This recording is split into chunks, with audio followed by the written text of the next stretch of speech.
Welcome to So-and-So, brought to you by Bernina Made to Create.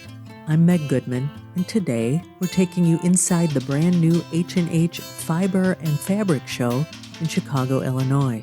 What started as an idea just 12 months ago turned into a full-blown creative gathering with more than 15,000 attendees, 275 vendors, and more than 200 classes led by some of the most prominent names in the fiber and fabric industry. Along the way, we met the people behind the show, the vendors who brought it to life, and attendees, plus a few familiar faces from past So-and-So episodes. So picture this: Rosemont, Illinois, just outside Chicago, and the moment you walk in, you're met with a swell of voices, the hum of machines, and the rustle of fabric bags. Wide aisles, bright booths, and signage pointing you toward classrooms. The festival floor and hands-on demos. There's energy in every direction. Join us as the show's leadership officially opens this inaugural event. Okay, on the count of three here, we'll put you in the middle. Jessica Boweek, our show director. You probably get a lot of emails from her. Mecca Peterson, our retiring president of Columbus Inc. North America here. So we should congratulate her on 23 years of service to Columbus. I'm Darren Stern. I took her job. And Eileen from Germany. She came over as one of our corporate representatives from our headquarters. So, count with me. 10, 9, 8, 7, 6, 5, 4, 3, 2, 1. Go shopping. Let's meet Jessica Boweek, the show's director. My path into this role started, I guess, 5 years ago, 5+ years ago, with the launch of H&H Americas in Chicago and building that show from ground up, which really gave me appreciation for both the creative and logistical side. I started as a sales manager and became the show director for the handicraft portfolio. And that developed into the launch of Fiber, Fabric, and Craft Festival, which that became the leadership role and stepping in the position I have now. So H&H was typically a show for the trades. That's correct, a wholesale show. And there is such excitement out there about having a consumer show back in Chicago again. It was palpable. Oh, there is so much enthusiasm on both the exhibitor side and the attendee side. And really, the Fiber, Fabric, and Craft Festival, the history of that, really, the celebration that really came from our exhibitors from, H&H Americas coming to us and saying, hey, we really think that would be a great idea for you guys to develop a consumer show. Mm-hmm. And it really, and then we kept getting calls from, the consumers. Can I come to the show? So we started doing our due diligence and our research, and we really realized that the Chicago, regional area did not have something in this area. Well, the prevailing attitude is that Chicago is back for a show. Now, you are the show director. Would you take us through the role your team plays in bringing it to life each year? There are many moving parts. Oh, yeah, there is a lot of moving parts. This show is, it was launched last year at H&H Americas when we announced it, the festival. And it starts, over a year, because we took it from, the piece of paper and we developed it and we curate the vendors and all along with the education and the diversity of the audience, the marketing, and the community and the celebration of that. And making sure the accessibility of the different techniques and the floor plan as that comes to life. And then here we are today of this beautiful show that we developed and launched, and it was so exciting. In the numbers, how many attendees, how many vendors, how many educators? What are we looking at for this? Yeah, so this year we had 276 companies from 8 nations, and that was over 45,016 square feet of exhibit space. Wow. And we had over almost 200 classes, and we had 12,556 visitors, which means 7,270 unique registered attendees over the course of the 4 days. Not bad for your first show out of the gate for this. No, not bad at all, considering, we started, with no consumers, right? And building that presence, and just over exactly a year ago, building that community engagement. You mentioned community before, and that's such a big part of this industry. How are you intentionally building that into this event? Yeah, it's really important to us that we really have that connection, um, especially as you know from H&H Americas. We really wanted to bring that community as well to Fabric and Craft Festival, and really creating those opportunities and connections between our shared spaces, our workshops, just these moments with the diversity and inclusiveness of where people can just kind of sit in, like we had these just different little areas between, we had a craft talk stage, we had different art pieces, just really making the environment really welcoming, in areas that, where people could walk in and just, like, as you said, we talked a little earlier, it's just kind of like welcome home week of just that, a community of people of building together an event. Trends you're seeing in people attending shows like this. Anything stand out to you? Yeah, we're really, we're seeing, a younger audience, a little more diverse audience. People are the analog, wanting to step away, just from wanting to be on their screens all day, right? Sustainability. We had an area called a Trashy Treasure, people really care about the materials and the process.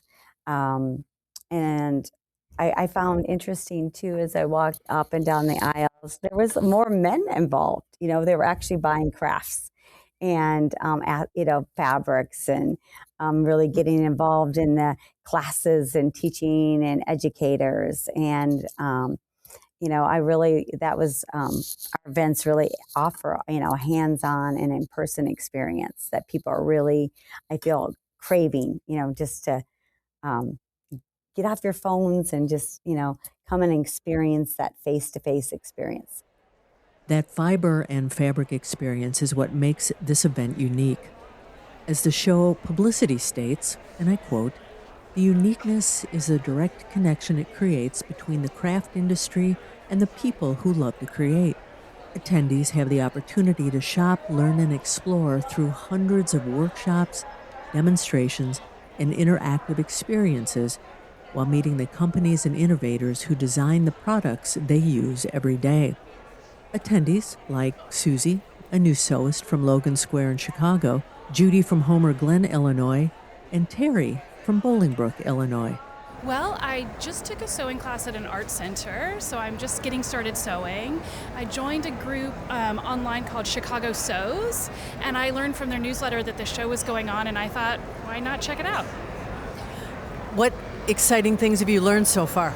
Well, I just got here, but I am really amazed at the level of creativity in all of the artwork and samples that I've seen, and just blown away by how many different things there are to see and explore here.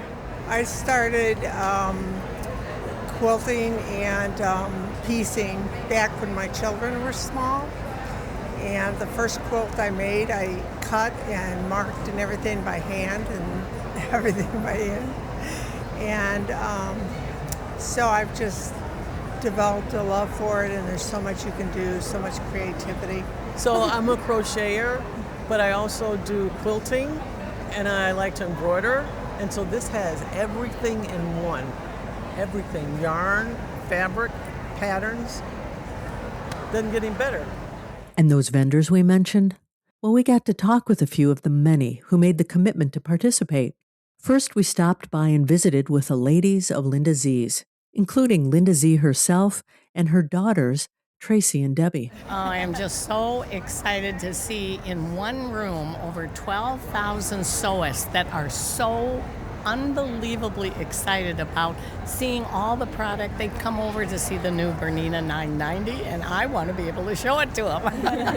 Well, we're excited to have a show back in our backyard, but the real kicker here is, like what we just said, it's the first one, and we can't wait for this to grow every year. Oh, they just want to see what is the latest, greatest. They ask about the newest products that are out, and we just are here to show them whatever's here. We're going to get them excited, because it's really exciting to be, actually, you took my words out of my mouth, Tracy. No, I'm okay with that, because I'm as excited as everyone here that Chicago got a show back again.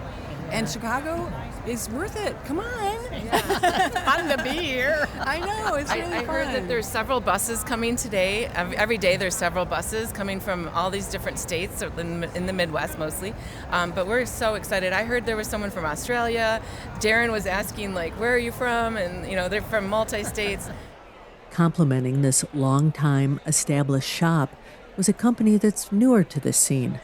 Teresa from the Fabric Center in Morris, Illinois, explained why being here was important to them. Because this is the first year they're offering it, and my husband and I purchased the store 2 years ago.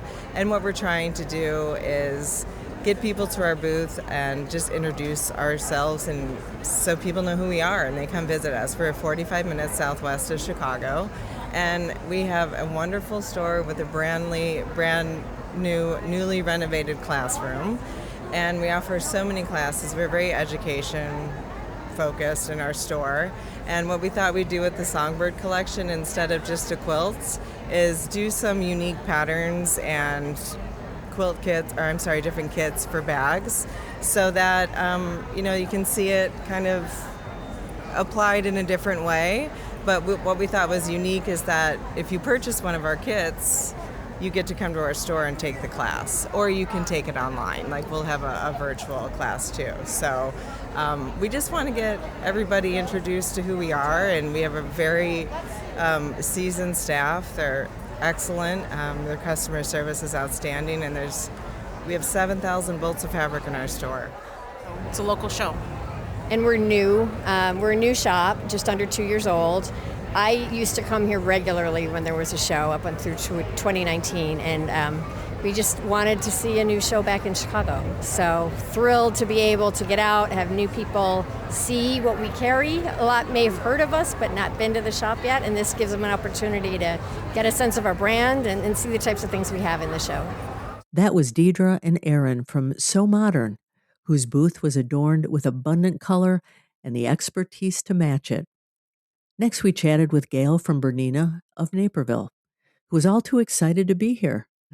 While she's a seasoned owner and show exhibitor, this show provided a renewed energy for her and her customers. She also identified some new trends in the industry. Well, I really want to celebrate the crafting community, first and foremost. And secondly, it's really awesome just to be a part of so many different types of sewists. Like we go to quilt shows and things like this, but it's everything, and that's wonderful. And for the first time, this organization has this wonderful direct-to-customer festival for classes and everything, and we have to be a part of it, right? Well, I think there is definitely a resurgence in software because so many people now have embroidery machines that they've either had that they're maybe timid to take out of the box or whatever. And of course, with the wave of accessibility of information on social media, now they're ready to take that plunge because they've seen a few tutorials or something like that. And now they want to do more. They want to do more than just some artwork that somebody else has created. And they want to be creative and really customize what they're making to their own aesthetic. Over at the Quilters Quest booth, we ran into Melanie Jasmin, a former guest on this podcast, so we caught up on what she's been doing.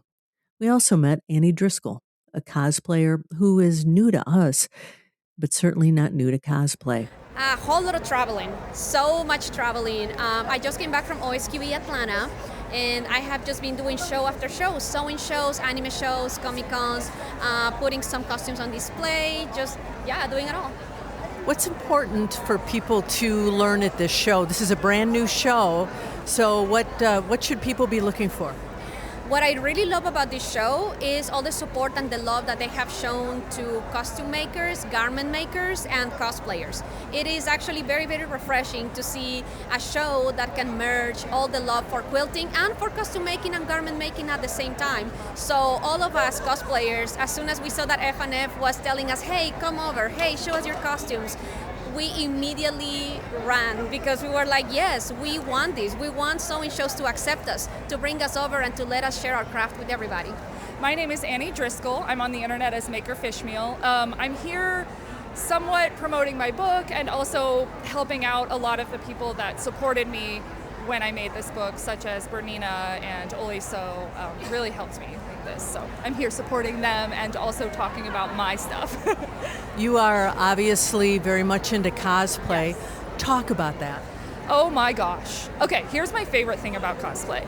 My favorite thing about cosplay is that you can be a hobby collector and be into cosplay. You can be into sewing and foam smithing and wig styling and makeup artistry and LEDs and all bring it together into one piece of artwork. That's what I love about cosplay and about being a cosplayer. Talk about what you're wearing. So this is Debonair Leona from League of Legends. It was my competition piece a couple years ago. I'm really, really proud of it. What you can't see is that there's also a 6-foot sword and a 6x4 shield that are still in my workshop at home because I did not want to lug them around. And of course, while at their booth, we checked in with Jeannie from Quilters Quest, asking her what attendees are looking for and what trends she's seen. I think it's a little bit of everything these days. People are definitely getting more into garment sewing. I mean, we're traditionally a quilt shop. That is our base, and that's where we started, but we're seeing a lot more people looking at garment sewing or different options, just trying a little something different, maybe a bag, maybe costumes, but also definitely garment sewing is a big one now. Let's talk about this show. Very exciting that it's in Chicago. Yes. People from all over the world are here. What do you think the biggest takeaway should be for people who come to this show? Wow, biggest takeaway, that we're back in Chicago. I mean, it's been years since we've had a really big show here, and I think that's awesome to see all the people excited about it. There's a lot of unique vendors, I think, at this show, which you wouldn't have gotten from a traditional kind of quilt show. Again, I think the market in general is kind of expanding to different, it's more crafts, not just quilting, which is our background, but different kinds of sewing. There's also a lot of needlework, a lot of crochet and knit, things like that, which a lot of crafters do a lot of different things. One of the unique things offered at the show was a content creators booth. Outfitted with state-of-the-art recording gear, this space gave creators the opportunity to, well, let's meet Kylie from H&H, who ran this space, and let her explain. Yes, so we have a state-of-the-art setup, if I do say so myself. We have a desktop computer set up with OBS on it, 3 different camera angles.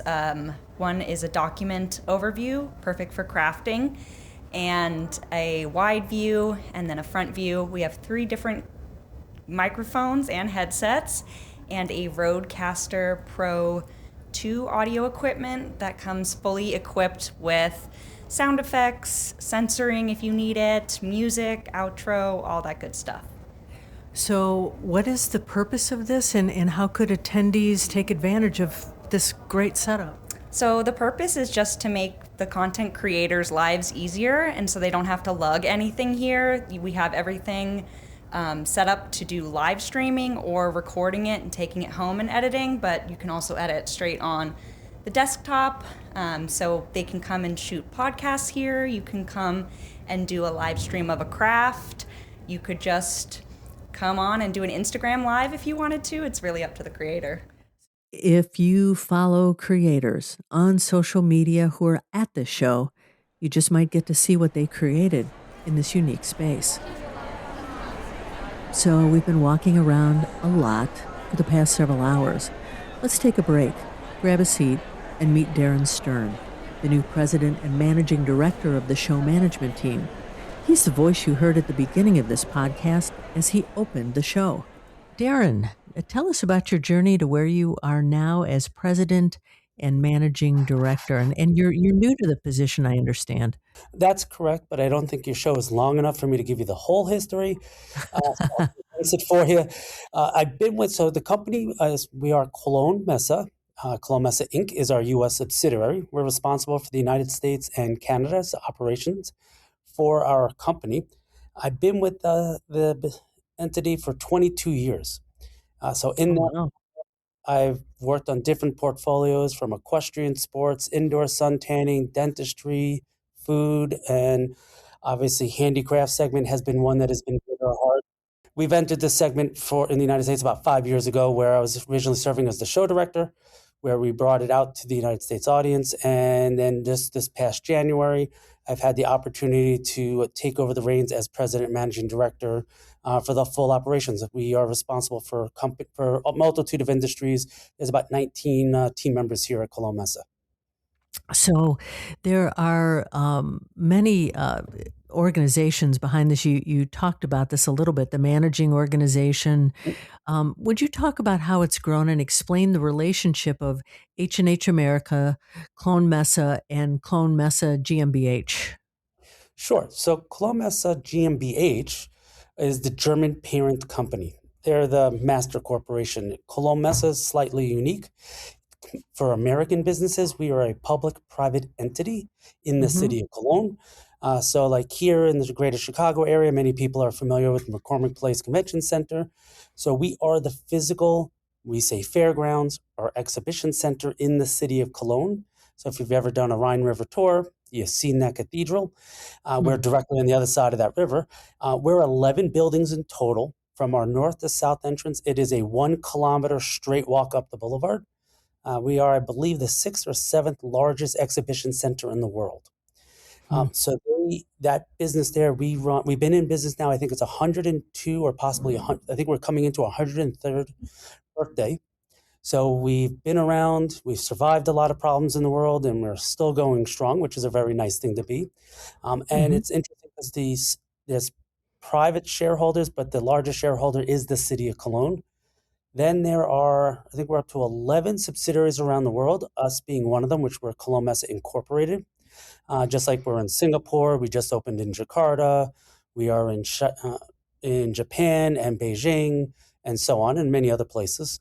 So we operate under the sole ownership of that organization. And then we are, 2/3 of our team is focused on taking North American companies abroad to shows, whether it's in Dubai or Riyadh or Cologne or Beijing. And then the other third is solely focused on the handicraft segment, which makes up our shows here at Rosemont, the H&H Americas, the new Fiber Fabric Craft Festival for consumers, but then the new fall H&H America's Fall Edition, and then they also support H&H Cologne in Cologne, Germany. The show was just a bundle of excitement. People were so excited to have it back in Chicago. What are you seeing right now in terms of consumer behaviors for what makers are looking for when they come to a live event like this? I think one of the nice things where you hear on the news, the fear of AI and the fear of certain things that are happening, for those that were here, or if you watched it on Instagram, or if you're even a sports fan, we're humans. We like to be in person. So you physically can see it. They were here. Over 12,500 individuals came out to see the show, to whether it was to shop, take a class, or just interact with friends. Like, I just thought the funnest part is watching the bus tour people, and they're in their shirts and they're meeting up and they're just so happy to be together as friends, and they're enjoying the time on the bus, and those activities will never go away. That's still what I think defines human beings, or a certain end of the species, where we are packed animals per se. And so we get to kind of continue with that. Or even as you move down the age chart, right? Like, you have this whole analog culture, being offline. Like, so many of these people grew up on computers, went to school on computers, couldn't see anyone, and just being on that whole digital place, where now they just want to have human interaction. They want to do things with their hands. And I think you see it in sales, and you see it in who's coming into the show. The community that you've created with this show, talk about that a little bit. We're very proud of that. And I think because what's very unique about our secret sauce, we'll call it, is, and it's, I think, a little confusing for people, is because they say, oh, we don't see quilts in your name, you must not be a quilt show. We don't see knitting or crochet in the name, so you're not a crochet show, right? Like, or you're not a knit show. I think what's very special is that we're everything in the soft craft world, right? Whether you're a traditional quilter, a modern quilter, a garment maker, a cosplay maker, and all the way through. And yet each group can find their community, you can find your people, your tribe, your entity. Like, I always joke, like, hey, I would love for someone to say, I want to do a meetup at the Hyatt Hotel bar. If you like to knit with purple, come here, because this is where you're going to find your people that love purple. Or, I like to hand stitch quilts. I don't use machines. I do everything by hand. So meet me over here, and we're going to all hang out and hand stitch all night together. And then people do it because you see the meetups, and you see these communities physically coming together, which is so much fun. We have a group that it's an online private Facebook group, but they meet up once a year here at the show, and they have some beverages, they have some snacks, and they just get to meet as humans, because they live all over the place, and this is the only place they get to come together and be like, it's so nice to see you, my friend. What are some of the biggest challenges in producing an event of this scale? I'm going to go with education is the biggest piece. And because one of the things that we found, and I'd say we will give ourselves as a challenge to communicate better in the future, is going to be, like, say, around our education programming. We offered almost 220 classes for people to take. It's overwhelming, right? Like, that's a lot. And then and we gave them, I think, 7 different ways to sort it, whether it was by machine manufacturer, by topic level, from beginner to intermediate to advanced, by the length of class, by the speaker name, by the genre of the class. Is it for cosplay? Is it for hobby making? Is it for traditional quilting? And it just, like, was so overwhelming. People was just like a deer in the headlights. Like, they didn't know what to do with it because it was, like, way too much. So helping people, whether it's finding ways to, maybe we introduce left and introduce it almost in drops, or more educating people. And part of it is just sheer time, because we can see as H&H what year 1 looked like to year 2. It's like people get, they hear what we're saying, but they maybe don't get it. They don't believe it. They're not sure what it really means. And then it's like, oh, now I get it. And then year 2, it grows more. Again, something simple like at the attendee show, we put name tags on everybody. A little different for a traditional consumer event, which is usually more of like a ticket and go in. But what we wanted to provide was, it's a QR code. It has the customer's information. So if I'm a booth operator, a retailer, or a manufacturer having a booth, instead of saying, oh, would you please write your name on my list so I can add you to my mailing list, and then I can't read your handwriting, I could just scan the badges. And then I have a digital list that I can upload to my email marketing newsletter system. And that's very foreign to people in the consumer space, like for consumer trade shows. Like, that's very unusual to them. Or having a mobile app that has all the classes, it has networking tools. You can actually set appointments. You can meet 2 attendees, can meet each other, and you can sort it by what you're interested in and say, oh my God, we should talk. You can see all the classes there. So again, not many consumer shows utilize mobile apps. So really just, we offer so many ways to connect, and we utilize so much technology, which can be sometimes a struggle for the demographic. But you look at my own mother is very good at using Apple Pay. Where do you think the biggest opportunities for growth in this industry are over the next few years? I think one of the things, again, it's our secret sauce, and you see it on H&H. And like when I use that, and I think it translates over, the reality is how many quilt shops now are starting to carry yarn because they've seen it at the show. Or the yarn shops that are seeing a quilt pattern and they're now talking to that quilt pattern designer and saying, can I do that pattern in a knitwear item? So that crossover is tremendous, and you see it growing year over year. And one of my true dreams for the consumer side is that I use an example in your local town. I live 15 minutes away. If you're a quilter, you go to quilt shops. If you're a knitter, you go to yarn shops. You probably don't think to go to the other, right? Because it's not your community, right? It's not your audience. It's not your activity. But all the research that Handy Quilter puts out and other organizations put out that surveys millions of people in consumer buying habits. If a quilter's number one habit is quilting, in that top 5 is probably scrapbooking, gardening, cooking, travel, knitting or crocheting, needlepoint, some other crafts. But at an event like this where we get to curate it and you're just going to walk up and down the aisles and something says, oh my God, you see a project like, I'm going on vacation, I would love that little felting kit. And now you have a new customer and you start talking to that customer. You're like, oh my God, you go to this, your kids go to this school. My kids go to this school because it's, consumer shows tend to be largely local based.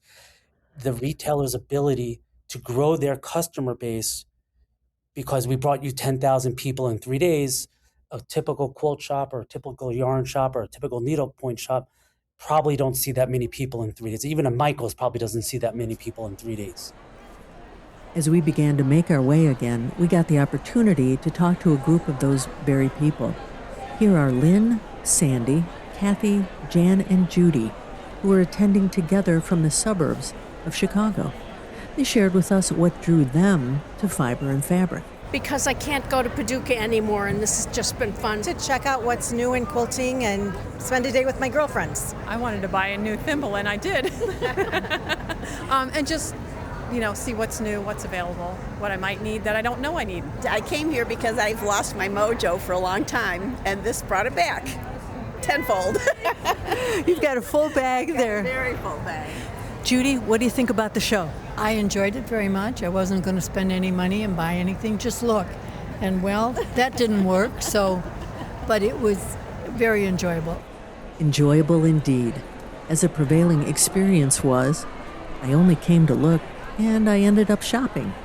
Moving on, we swung by Hudson Sewing and touched base with Amanda, who all of you in our so-and-so community met in our episode about Bernina University 2025. It is so important to be here, for our industry, and I am so encouraged to see the huge response. They said they had 12,000 people that are coming to the show this weekend, and we're here representing the Q Series long arms for Bernina. We're really excited about that because I think it's a market that needs to get out there, and a lot of folks want to. They don't want to spend the money to have somebody else do their own long arming, and they can see how easy it is to get that into their house and do it themselves. What are people excited about? They're just excited, I think. Having a place to go and talk to other folks about their crafts, whether they sew or knit or whatever, just going and seeing all of the talented people and how they're able to share their talents with everybody else. And by the way, if you ever reach out to or run into Amanda, ask her about her karaoke mastery. We also caught up with Tanya Norris, a past guest who created Disney's Haunted Mansion purple wallpaper, and the ever-popular Joe Vecchiarelli of French-European design in Dancing with the Stars.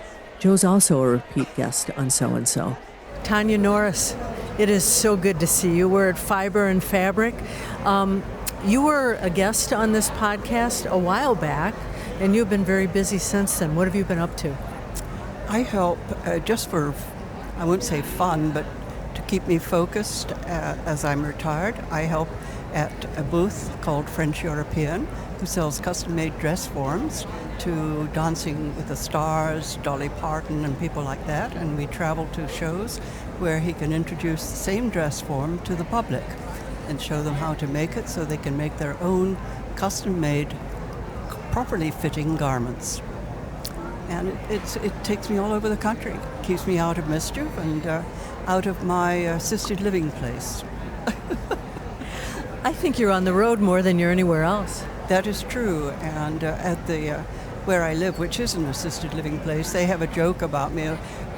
I'm never there, and when I am there, they say it's kind of a mirage.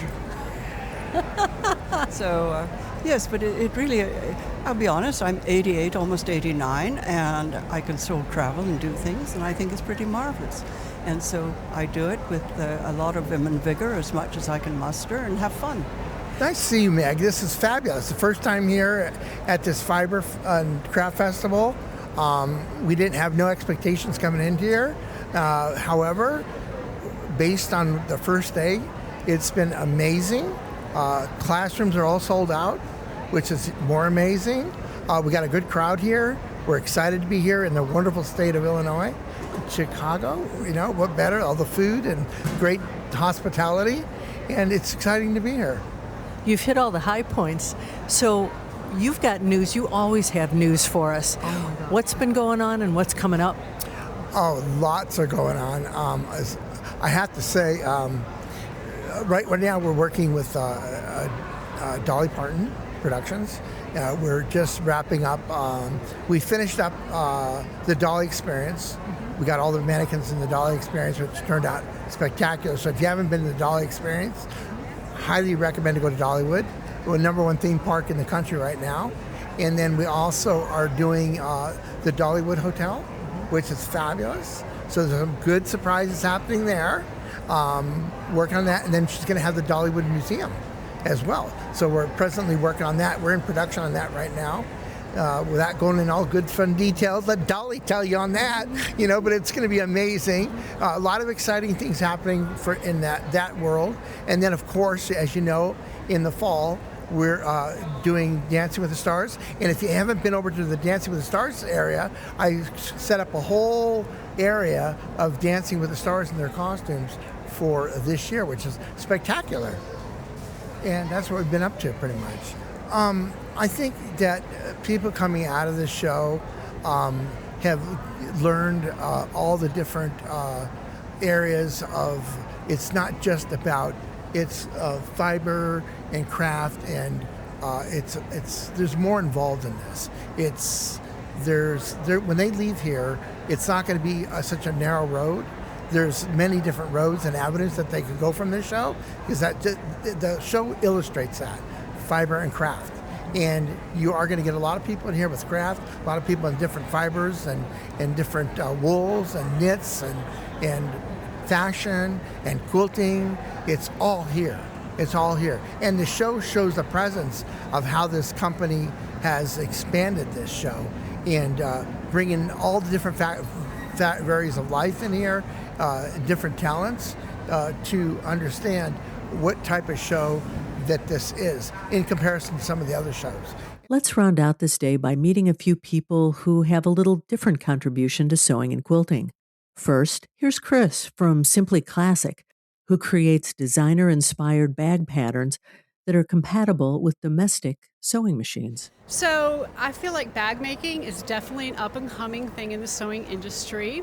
We are a company that really likes to showcase designer-inspired bags with our faux leathers. So we really feel like this bag making that we're doing now here is a step up and something that you can really, when you have a bag made with one of our patterns, somebody's going to walk up to you and say, wow, you made that? I can't believe you made that. And so they're very sophisticated luxe patterns. Why is this show important? I think awareness is a huge thing. I think that people need a place to go and be able to touch and feel the product. And what better place at a fiber and craft festival? And Robin, of Robin Ruth Designs, brought something unique to the table as well. Robin, we were introduced by Pam Mashey, who said that you do some amazing techniques with quilting, and we want to know more. Yeah, so what I have developed are rulers for strip-pieced mariner's compasses. So the mariner's compass block is kind of a bucket list block for a lot of quilters, but I've designed a technique that is truly done with strips of fabric. My rulers make 16 sizes of compass blocks, 6, 8, 10, all the way up to 36 inches. Then I take those compass blocks and variations and I incorporate them into quilts that are doable for all quilters. Well, I am from Washington State, so I like to get out to different parts of the country. This show is kind of up and coming. I have done the wholesale show in the past, but I thought this would be a good opportunity to get back out here and do a retail show and just show people what I do. Yeah. Finally, we couldn't pass up the opportunity to meet and talk with Maddie from the Badass Quilters. Gosh, we are a progressive quilting organization that is home to quilters who don't necessarily feel comfortable out in the rest of the quilting world and want to find like-minded community. And at this time, we're about 105,000 people strong. So you're nationwide. How do people find you? The easiest place to find us is on Instagram, looking up the Badass Quilter, but you could also find us on Patreon for the Badass Quilter community. Fiber and Fabric Show, why is it important for you to be here? We came because this is such a diverse crowd of different crafters. So it's not just quilters, it's not just garment sewers, it's not just knitters, it's all of the people together. And while we are the Badass Quilter Society, it's like the misnomer of, because we have so many other people, because we have so many people who are like multi-craft deal. And so that makes a difference in that they have all their hobbies together. And so this is a great place to meet them. Creating an all-inclusive community, just as this podcast does, is exactly what the new Fiber and Fabric Show has proven it can do and will continue to do. Whether it's a group of friends on a day trip adventure or someone attending solo for their own unique experience, the show welcomes and embraces them all. Here's Jessica Boweek again. I met one of the attendees on our first day, and she was with a group of her friends. Mm-hmm. And just to add to that, she said, I'm usually the friend that comes along with my friends and they shop, and I'm not usually the one that shops. I just like hanging out and walking the aisles with them. And she had a bunch of bags in front of her as she was sitting down, and she said, I had so much fun. I look at all these bags in front of me. They're all, I shopped, and I never shop. I'm not the shopper. And I found so many things to buy, and your exhibitors were so nice, and you had such a great mix. I was really glad there was something like this back in Chicago, and that just, it warmed my heart that, all the effort and the hours, that just was really wonderful to hear. Darren Stern had a similar encounter. I had a lovely conversation with a woman coming in from Detroit because she saw an ad and she's like, oh my God, Kay Fassett's going to be there. I've never been able to see him because I'm either not in the right part of the country or it's not an event I can attend, because he has been coming to our business show for a few years. She was so excited to come, and she owns a piece of his artwork, and she's bringing the book that she owns because he hopes he'll sign it. And we just kept talking, and I gave her a free ticket because she just made me so happy to know that she was so excited. I was like, I can't possibly ask you for your money. Like, just do me a favor, put something on Instagram. Like, that energizes us. So Darren, what's made this show so special? Well, I would say the one thing I'd say is like, well, why does this all work for us? And I would like to give credit to the staff. Mm-hmm. The team that we put together is their dedication and their hours and their sleepless nights, because they all care so much to give this level of service and this level of attentiveness like no one can ever imagine. Kind of like when the training that people get from you think of the Four Seasons, the Peninsula Hotel, 3-star Michelin chefs. Our staff actually comes from those institutions, and that's the passion that they're bringing. And I want to make sure they get recognized for what they do, because so often you don't realize when everyone has an amazing show, it's this group of all women. I'm the only man on the team. This group of women, blood, sweat, and tears to give everyone this experience. blood, sweat, and tears. It's how the staff showed up, and it was reflected in everything from the vibe in the classrooms, the excitement in the festival hall, and the laughter of the attendees, friends, new and old. As the day winds down, you can feel it. Tired feet, full bags, and that satisfied buzz that comes from being surrounded by people who speak your creative language. The lights over the festival hall start to feel a little warmer. Conversations turn into, see you next year, and the last few booths are still lit up with quilts and color. Thank you for sharing these very first steps of something we all believe will be here for years to come. In fact, mark your calendars for Fiber and Fabric, April 30th to May 2nd, 2027, in Rosemont, Illinois. See you there. We thank all of you in our So-and-So community for joining us for this very special edition of our podcast. Our thanks also to all the people who gave us their time. We couldn't have done it without them. Be sure to subscribe to, review, and rate this podcast on your favorite platform, and visit our website, soandsopodcast.com, for more information about today's and all of our guests. That's SEWANDSO podcast.com. I especially want to thank BERNINA for making this program possible. I'm Meg Goodman, and I look forward to you joining us next time on So-and-So.